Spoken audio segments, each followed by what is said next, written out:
Blood stained the imported marble of the Chicago Syndicate ballroom, but Leone Marchetti only had eyes for the woman in the crimson dress. She was supposed to be a pawn, a fake wife for a $20 million dinner. Then she whispered 3 words, and the most ruthless boss in the city turned to stone. The Chicago skyline was swallowed by a freezing autumn downpour, but inside the glass walls of the Marchetti Syndicate headquarters, the temperature was absolute 0. Leone Marchetti stood by the floor-to-ceiling window, watching the city he ruled with an iron fist. At 34, Leone was the undisputed king of the Midwestern underworld. He was a man of lethal precision, devoid of sentiment, and widely feared for his merciless tactics.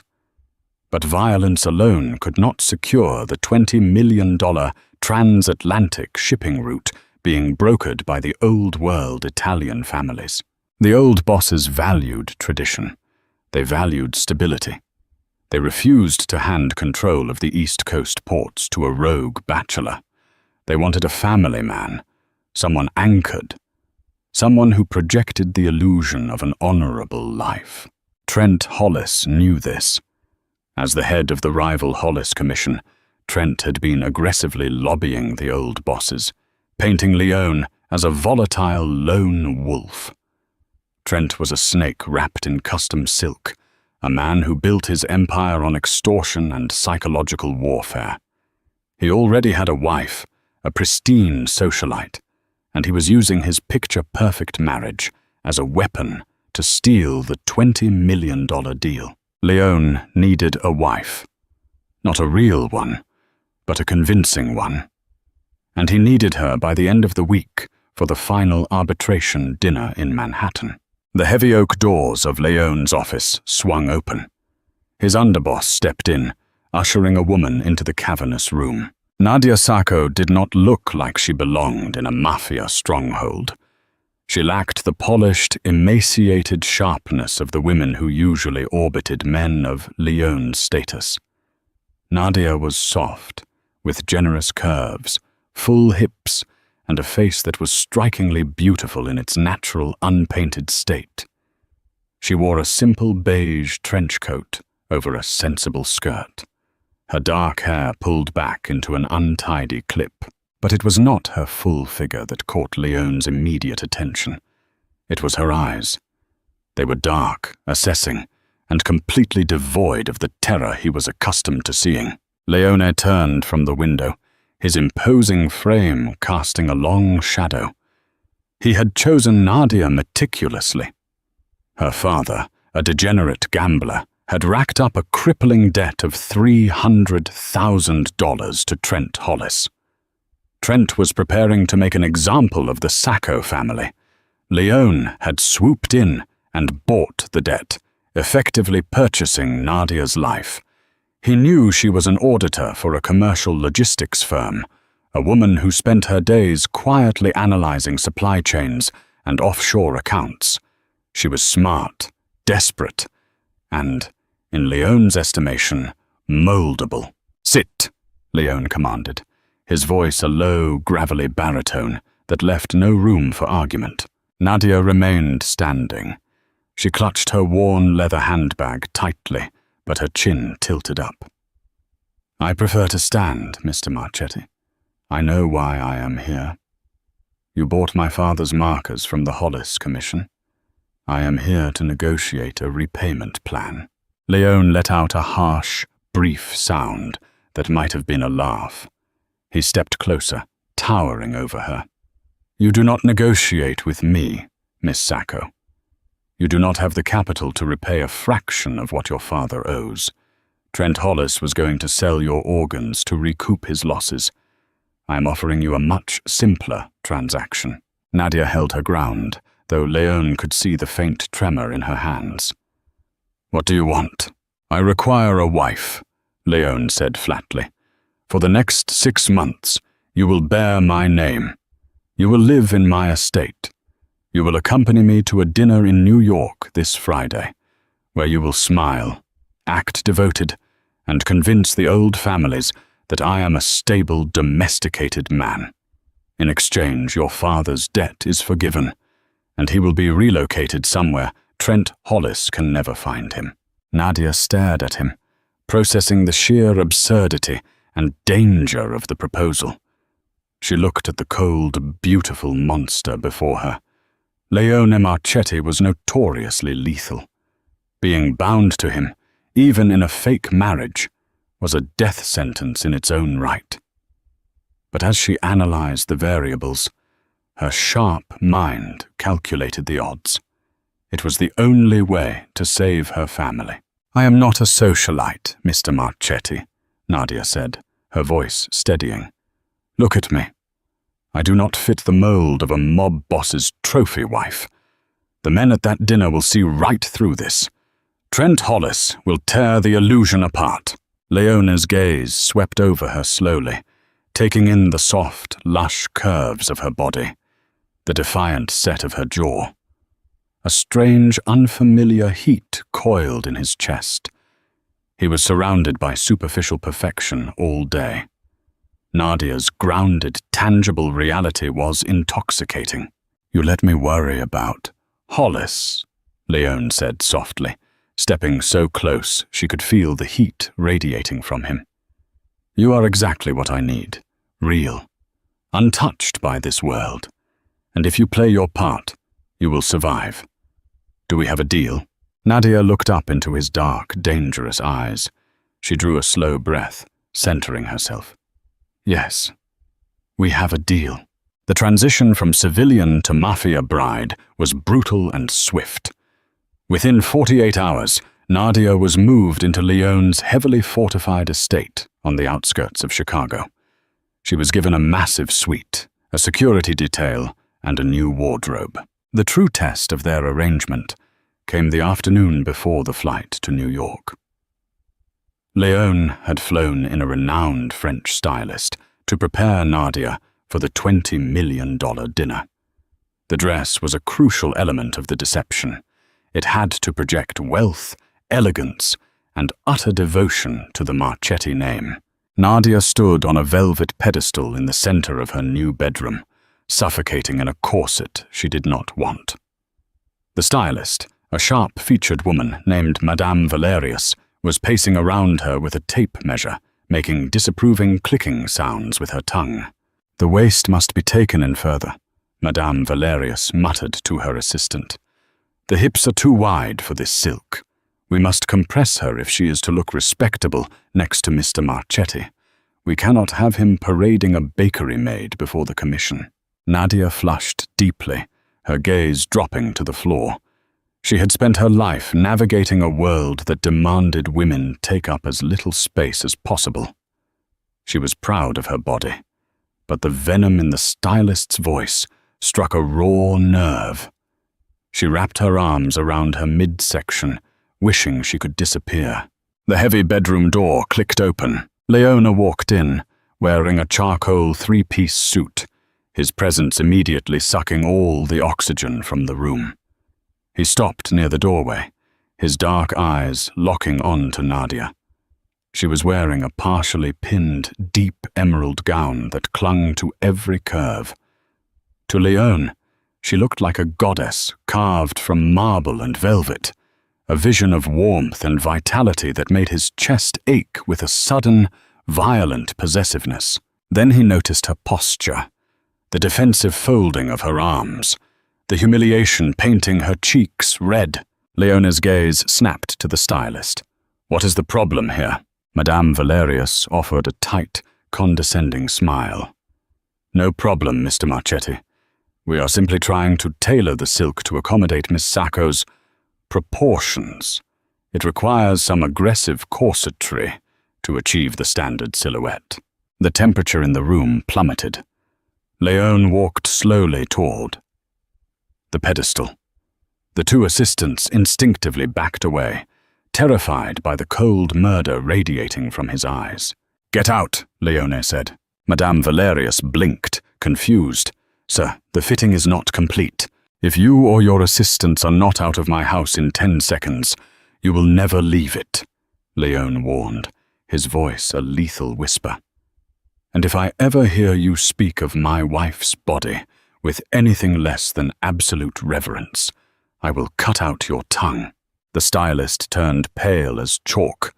She dropped her pins and scrambled out the door, her assistants fleeing right behind her. Silence descended on the room. Nadia stood frozen on the pedestal, her heart hammering against her ribs. She looked down at Leon, expecting him to express frustration over the ruined fitting. Instead, he stepped up onto the pedestal with her. Gently, with hands that had ended lives, he reached out and brushed a stray lock of dark hair behind her ear. "Never fold yourself away," Leon commanded, his tone rough but intensely quiet. "Not for them. Not for anyone. You are a Marchetti now. You take up all the space you want."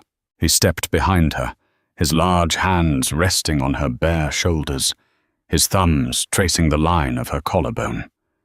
Then he slowly began to unlace the suffocating corset Madame Valerius had forced upon her. With every loosened thread, Nadia could breathe a little deeper. The emerald silk settled naturally against her lush curves, fitting her perfectly, comfortably, beautifully. Leon met her gaze in the full-length mirror. His dark eyes burned with an obsession he had not anticipated. He had hired a fake wife, but as he looked at her standing proud and breathtaking in the emerald gown, the line between deception and reality began to blur dangerously. "You look perfect," he murmured, pressing a fleeting, burning kiss to her bare shoulder. "Now let us go take $20 million from Trent Hollis." Hours later, the private jet touched down in New York. The rain of Chicago was replaced by the glittering, unforgiving lights of Manhattan. A motorcade of black armored SUVs transported them to the Onyx Room, an exclusive subterranean fortress disguised as a Michelin-starred restaurant. This was neutral ground. The entire restaurant had been bought out by the 5 old-world families presiding over the port deal. Leon offered Nadia his arm as they descended the marble staircase into the dimly lit, opulent dining room. "Stay close to me," he instructed quietly. "Do not speak to Hollis unless he speaks to you, and even then, give him nothing. He will look for a crack in our foundation." Nadia nodded, wrapping her hand around his muscular bicep. She could feel the heavy, reassuring weight of the concealed firearm beneath his suit jacket. They entered the main hall. A massive mahogany table sat in the center, surrounded by men smoking cigars and sipping rare cognac.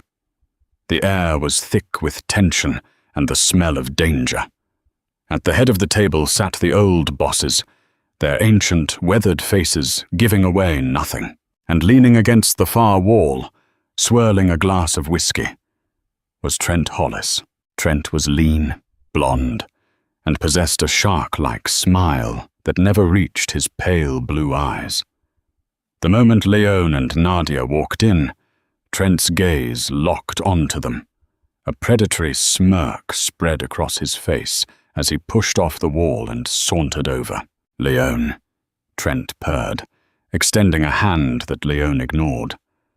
"I must admit, I was shocked to hear you tied the knot, and so quickly, it almost feels desperate." Trent's pale eyes slid to Nadia. He looked her up and down, his gaze lingering with deliberate disrespect.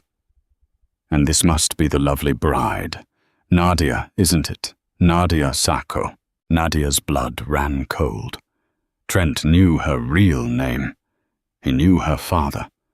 He was testing her, waiting for her to break character, to show fear, to reveal the entire marriage was a sham born of blackmail. Leon shifted slightly, stepping half an inch in front of Nadia, a silent, deadly barrier. "Address my wife with respect, Trent, or I will break your jaw before the first course is served." Trent chuckled, holding his hands up in mock surrender. "No disrespect intended. I just find it fascinating. A woman like her, With a man like you, it is quite the fairy tale." He leaned in closer to Nadia, lowering his voice. "Tell me, Mrs. Marchetti, does your husband know about the little auditing discrepancies at your old logistics firm, the ones that point to federal tax evasion?" It was a blind strike. Trent was guessing, trying to rattle her with the threat of federal exposure. But Nadia was an auditor. She knew numbers, and she had spent the last 2 days on the estate reading every file Leone had on the Hollis Commission. She possessed a photographic memory, and her mind was a steel trap. She felt Leone tense beside her, preparing to unleash violence. Nadia squeezed Leone's arm gently, anchoring him. She met Trent's pale, predatory eyes and offered a sweet, terrifyingly calm smile. "I am afraid you are mistaken, Mr. Hollis," Nadia said, her voice smooth and echoing slightly in the quiet room. "I do not know anything about tax evasion, but I do know that routing your offshore shell company funds through the Cayman bank accounts under your mother's maiden name leaves a very messy digital footprint, especially the $3 million you skimmed from the Commission's general fund last quarter. I imagine the gentlemen at this table would be very interested in reviewing those ledgers." Trent's smirk vanished. The color drained from his face, leaving him ashen.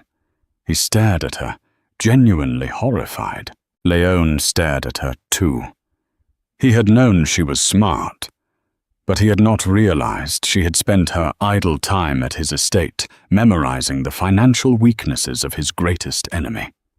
In that singular moment, Leone did not just see a fake wife or a pawn. He saw a queen. His queen. Nadia looked up at Leone, her dark eyes shining with quiet, unyielding strength.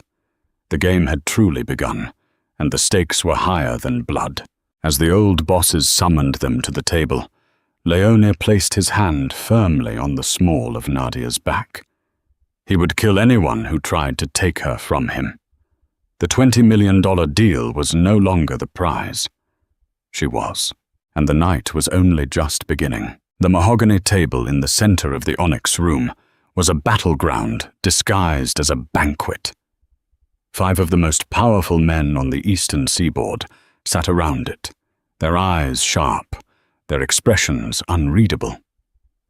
At the head of the table was Don Vincenzo Costa, the aging patriarch of the Brooklyn Syndicate. Vincenzo was a man who respected the old ways, a ruthless traditionalist who held the deciding vote over the $20 million shipping route. Leone sat to Vincenzo's right, projecting an aura of relaxed lethality. Nadia was seated beside him, her posture flawless. The emerald silk gown draped elegantly over her curves, and she kept her hands folded neatly in her lap. Across the table, Trent Hollis was unraveling. The revelation Nadia had dropped in the main hall was eating away at his composure. Trent's usual arrogant smirk had been replaced by a tight, frantic grimace. The first 3 courses of the dinner passed with polite, tense conversation. They discussed the docks, the unions, and the rising tariffs in Europe. Throughout it all, Vincenzo Costa watched Leone and Nadia with calculating eyes. As the waiters cleared the plates for the main course, Vincenzo finally addressed the elephant in the room. "Leone," Vincenzo began, his raspy voice commanding instant silence. "You have always been a capable earner for our shared interests. But this transatlantic route requires a man with roots, a family man. You bring this lovely woman before us tonight, yet rumors persist that your union is nothing more than a strategic fiction." Trent leaned forward, seizing the opportunity. "It is a sham, Don Vincenzo. He bought her father's gambling debts. She is a civilian, a hostage playing dress-up. She knows nothing of our world, and she certainly does not have the stomach to stand beside a boss when the federal agents start knocking." Leone did not blink. He reached under the table, his large hand wrapping around Nadia's thigh, a grounding, territorial touch that sent a jolt of heat straight through her chest. "Trent is projecting his own insecurities," Leone said calmly. "My wife is more capable than any man sitting at this table." Vincenzo turned his piercing gaze to Nadia. "Is that so, Mrs. Marchetti? Tell me, if you were managing the East Coast ports, how would you handle the newly implemented customs inspections at the Baltimore terminal? It is bleeding our profits dry," Trent sneered. It was a highly technical, logistical nightmare. There was no way a supposed trophy wife would know the answer. Nadia took a slow sip of her water. She placed the crystal glass down and looked directly into Vincenzo's eyes. She did not shrink. She did not waver. She did. "The Baltimore terminal is a distraction, Don Vincenzo," Nadia said, her voice clear and authoritative. "The customs agents are focusing on container weights, flagging anything that deviates by more than 5%. Instead of bribing the inspectors, which increases our risk footprint, we should reroute the high-value cargo through the Philadelphia Maritime Exchange." The room went dead silent. Even Leone looked at her, his pulse quickening with a mixture of pride and dark fascination. Nadia continued, her analytical mind operating at peak efficiency. "Philadelphia's Port Authority recently upgraded their automated tracking software. By exploiting a backdoor in their digital manifest registry, we can misclassify the weight tiers before the ships even dock. The cargo bypasses the physical inspection lines entirely. It reduces bribery costs by 60% and completely eliminates the bottleneck at Baltimore. The $20 million route becomes a $30 million route within a fiscal year." Vincenzo stared at her for a long, heavy moment. Then a slow, genuine smile spread across his weathered face. He began to clap, the sound echoing sharply in the subterranean room. "Brilliant," Vincenzo declared. "Absolutely brilliant." He shot a disgusted look at Trent. "You brought me rumors and whining, Hollis. Leone brought me a queen who understands the future of our business." Trent's face turned purple with rage. "Vincenzo, you cannot be serious. She is an auditor. She is bluffing." "Shut your mouth, Trent," Vincenzo snapped, his tone turning instantly lethal. "The decision is made. The route belongs to the Marchetti Syndicate. And if I hear you speak another word of disrespect toward this woman, I will have your tongue served on a silver platter." Leone squeezed Nadia's thigh, his thumb brushing against the silk of her dress. He leaned in, his lips brushing the shell of her ear. "You are magnificent," he murmured, his breath hot against her skin. Nadia shivered, realizing with terrifying clarity that she was no longer acting. The adrenaline, the power, the undeniable magnetism of the dangerous man sitting beside her. It was all becoming dangerously real. The celebration was short-lived. By the time Leone and Nadia exited the Onyx room, the Manhattan skies had opened up, unleashing a torrential downpour. The neon lights of the city bled into the wet asphalt. Leone's armored SUV was parked in a private, poorly lit loading alley behind the restaurant. As they approached, Leone's instincts flared. The alley was entirely too quiet.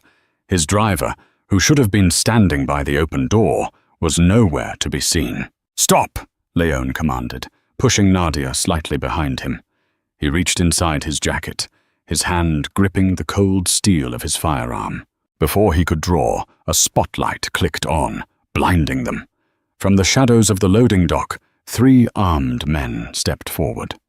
At their center was Trent Hollis, his blonde hair plastered to his forehead by the rain, a silver Glock trembling in his hand. Trent had lost the port deal. He had lost the respect of the commission. He was a dead man walking, and he had nothing left to lose. "Hands away from your jacket, Leone!" Trent screamed, his voice cracking with hysteria. "Do it, or my men will turn you both into Swiss cheese." Leone slowly withdrew his empty hand, calculating the angles. 3 shooters. Trent was agitated. The odds of drawing his weapon and neutralizing all 4 before they fired were 0. His primary concern, his only concern, was Nadia. "This is over, Trent," Leone said, his voice a low, steady rumble cutting through the sound of the rain. "Vincenzo gave me the ports. If you pull that trigger, the old families will hunt down every relative you have ever loved." "I do not care about the families," Trent spat.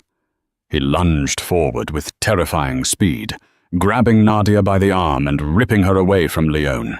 Nadia gasped as Trent violently yanked her against his chest, wrapping a forearm around her throat and pressing the barrel of the Glock directly against her temple. The cold metal bit into her skin. "Nadia!" Leone roared, a sound of pure, unadulterated terror tearing from his throat. He drew his weapon in a blur of motion, aiming squarely at Trent. "Drop it!" Trent shrieked, hiding his body entirely behind Nadia's soft, curved frame. "Drop the gun, Leone, or I blow her brains all over this alley. Sign the port rights over to me right now. Call Vincenzo. Do it." Rain poured down Leone's face. His heart hammered against his ribs like a battering ram. For the first time in his ruthless, blood-soaked life, Leone Marchetti felt paralyzing fear. He had built his empire on violence, on calculated sacrifices, on viewing people as disposable assets. But as he looked at Nadia, held hostage in the freezing rain, he realized she was not an asset. She was his heart.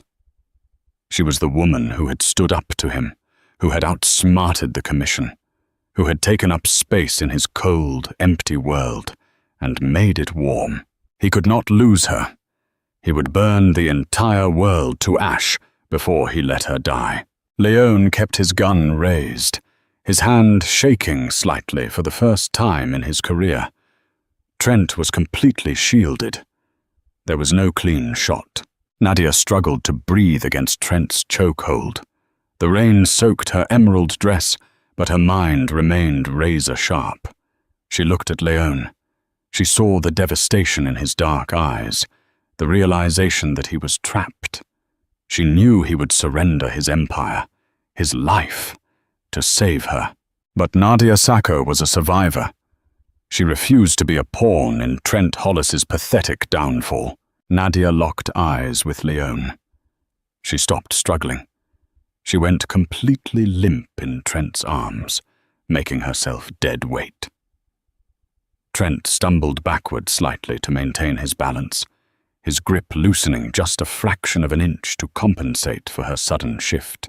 In that split second, Nadia looked deep into Leone's terrified soul and whispered 3 words. "Shoot through me!" Leone froze. The words hit him like a physical blow to the chest. The most ruthless boss in Chicago turned to stone. The world stopped spinning. The rain hung suspended in the air. She was offering her life for his. She was asking him to put a bullet through her own shoulder to reach the monster hiding behind her. It was the ultimate act of trust, the ultimate sacrifice, and Leone absolutely refused to accept it. Instead of firing, Leone did the one thing Trent never expected. He dropped his gun. The heavy weapon clattered loudly against the wet pavement. Trent let out a bark of triumphant laughter, his focus completely consumed by Leone's surrender. "Smart boy," Trent mocked. But Trent had underestimated the woman in his arms. With Leone disarmed and Trent distracted, Nadia seized her moment. Using her solid weight and leverage, she threw her head backward, smashing her skull directly into the bridge of Trent's nose. Cartilage crunched. Trent screamed in agony, his grip on her throat breaking as his hands flew to his shattered, bloody face. Nadia dropped to the wet pavement. Leone moved with the speed of a striking viper. He closed the distance in a fraction of a second. He did not bother picking up his gun. He grabbed the wrist of Trent's gun hand, twisting it violently until the bone snapped and the Glock hit the floor. With his other hand, Leone drove a devastating, skull-cracking punch into Trent's jaw, sending the rival boss crashing into the brick wall of the alley.